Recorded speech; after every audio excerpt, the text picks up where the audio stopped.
Massinissa est un roi amazigh et le premier roi de la Numidie unifiée. Son nom a été retrouvé dans son tombeau à Cirta, l'actuelle Constantine, sous la forme consonique Msensen, qui veut dire leur seigneur. Fils du roi Gaïa, petit-fils de Zelalsan et arrière-petit-fils d'Ilès. Il est né vers 238 avant Jésus-Christ dans la tribu des Massiles et meurt début janvier 148 avant Jésus-Christ. À la mort de Gaïa, Massinissa passant dans le camp de Rome en 203 avant Jésus-Christ contribue à la capture et la victoire sur Syphax, roi des Massaïciles, par le commandant romain Gaius Lalius. Syphax est alors envoyé à Rome en tant que prisonnier où il meurt en 202 ou 203 avant Jésus-Christ. Et les Romains accordent au roi Massinissa le royaume de Syphax en remerciement de son aide. Il contribua largement à la victoire de la bataille de Zama à la tête de sa fameuse cavalerie numide. Jeunesse durant la Deuxième Guerre punique. Durant la Deuxième Guerre punique, Rome cherchait à se faire des alliés en Afrique du Nord. Syphax, roi des Massaïciles en Numidie orientale, cherchait à annexer les territoires de la Numidie orientale, dirigés par Gaïa, roi des Massiles. C'est ainsi que Syphax accepta 3 centuries romaines et se retourna contre Carthage. Carthage vint en aide à Gaïa, en échange de 5000 cavaliers numides sous le commandement du jeune Massinissa, âgé de 25 ans, à partir de 212 ou 211 avant Jésus-Christ. Massinissa rejoint les troupes carthaginoises avec son fidèle ami Laminius en Espagne jusqu'à l'automne 206 avant Jésus-Christ.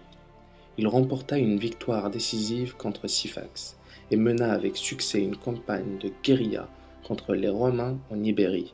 Les Carthaginois battus à Ilipa finirent par perdre leurs possessions en Méditerranée. Le général romain Scipion, qui avait commandé l'armée en Espagne, songeait à apporter la guerre en Afrique et s'assurer le soutien des royaumes numides. Il gagna l'amitié de Massinissa à partir de 206 avant Jésus-Christ, avec lequel il avait passé un accord en secret. Puis, il se rendit en Afrique pour tenter de convaincre Syphax de rester dans l'alliance. Mais le roi Massaïcile, ayant eu vent de l'accord avec Massinissa, s'était déjà rapproché de Carthage. Accession au trône. À la mort de Gaïa en 206 avant Jésus-Christ, son frère Ouesalcès lui succède. Marié à une Carthaginoise, nièce d'Hannibal, il bénéficie de l'appui des Carthaginois contre ses voisins et ses vassaux turbules. Mais Ouesalcès meurt et Capussa monte sur le trône. Usurpation. Capussa est immédiatement contesté par Metzoul, son cousin, issu de la fraction rivale de la branche régnante. Metzoul obtient des armes et des renforts de Syphax et s'attaque aux forces de Capussa. Le combat entre les deux clans donna la victoire à Metzoul. Capussa mourut en pleine bataille. Metzoul s'empara du pouvoir pour placer sur le trône Lacomazès, alors que, selon la tradition, le trône revenait à Massinissa. Carthage approuvait cette usurpation, scella alliance avec Metzoul et lui donna pour épouse la veuve d'Ouesalcès. Lutte. Massinissa apprit ces événements alors qu'il était en Espagne. Il décida de quitter Gadès pour la Maurétanie en 206 avant Jésus-Christ. Et craignant les représailles de Syphax, allié de son cousin, il demanda l'aide de Baga, roi des morts. Celui-ci lui offrit une escorte de 4000 hommes qui l'accompagna jusqu'aux limites de ses terres. Après avoir rassemblé 500 cavaliers parmi les siens et les fidèles partisans de la famille, il s'attaqua à ses adversaires. Lacomazès, qui s'apprêtait à quitter Thapsus, actuelle Tunisie, siège de son gouvernement pour se rendre à Cirta, afin de présenter ses hommages à Syphax, fut attaqué par Massinissa dans un défilé non loin de la ville. Vaincu dans cette embuscade, Lacomazès parvint néanmoins à prendre la fuite et à rejoindre Cirta. Cette victoire valut à Massinissa un afflux de partisans qui lui permirent de consolider sa position. Lacomazès et Metzoul rassemblèrent des hommes de leur clan, obtinrent l'aide de Syphax et revinrent à la charge avec 15 000 fantassins et 10 000 cavaliers. Malgré un nombre d'hommes bien moindre, Massinissa est encore victorieux et leur inflige une dure défaite. Battus et abandonnés par les leurs, Lacomazès et Metzoul se réfugient à Carthage, chez leurs beaux-parents. Massinissa occupa Thapsus, qui devint la capitale des Massilies. Afin de consolider son pouvoir, il mena une lutte efficace contre Carthage et prôna l'union de tous les Numides. À Lacomazès et Metzoul, il offrit de leur rendre leurs biens et la considération due à leur rang, s'ils revenaient dans leur patrie. Ceux-ci, rassurés quant à la sincérité de leurs cousins, quittèrent Carthage et le rejoignirent. Ce premier regroupement des forces numides inquiéta les Suffètes, qui sont les premiers magistrats de Carthage, qui dépêchèrent alors Hasdrubal Gisco auprès de Syphax pour le persuader du danger que représentait désormais un tel voisin.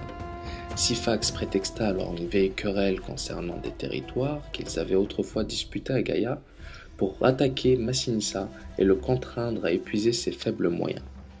Massinissa accepta le combat, son armée fut mise en déroute, et Syphax s'appropria alors une partie du royaume massile. Massinissa, réfugié dans les montagnes avec une poignée de fidèles, connut une vie de proscrit. Il ne continua pas moins à harceler ses ennemis par des raids organisés contre les campagnes carthaginoises, et les hommes de Syphax ne réussirent pas à venir à bout de lui. L'insécurité qu'il fit peser sur les colons et sa popularité grandissante en Numidie inquiétèrent une fois de plus les Suffètes carthaginois. Des expéditions contre Massinissa furent envoyées. On le crut mort, mais une fois ses plaies cicatrisées, Massinissa revenait à la charge et marchait une fois de plus contre Syphax. Peu à peu, ses compatriotes le reconnurent, lui adressèrent leurs allégeances et lui offrirent les moyens dont il manquait. Récupération. Son royaume récupéré, Massinissa s'attaqua alors aux territoires voisins. Les colons carthaginois, pour se défendre, se lièrent avec les Massaïciles et rassemblèrent une grande armée contre les Massiles.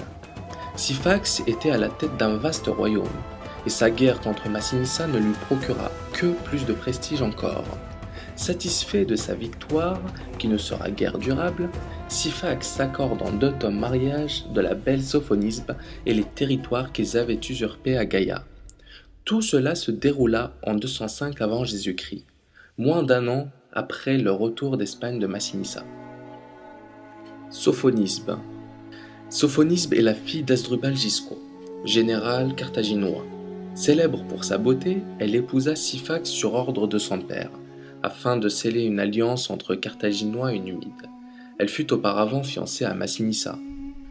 En juin 203 avant Jésus-Christ, suite à la défaite de Syphax et d'Hasdrubal à la bataille des Grandes Plaines face aux armées romaines, puis à la prise de Cirta par Massinissa, elle retrouva ce dernier qui l'épousa sur le champ, alors qu'elle devait finalement subir le sort des vaincus et être emmenée à Rome pour figurer au triomphe de Scipion. Sophonisbe préféra la mort plutôt que de tomber aux mains de ses ennemis, en buvant une fiole de poison que Massinissa lui donna pour éviter le déshonneur.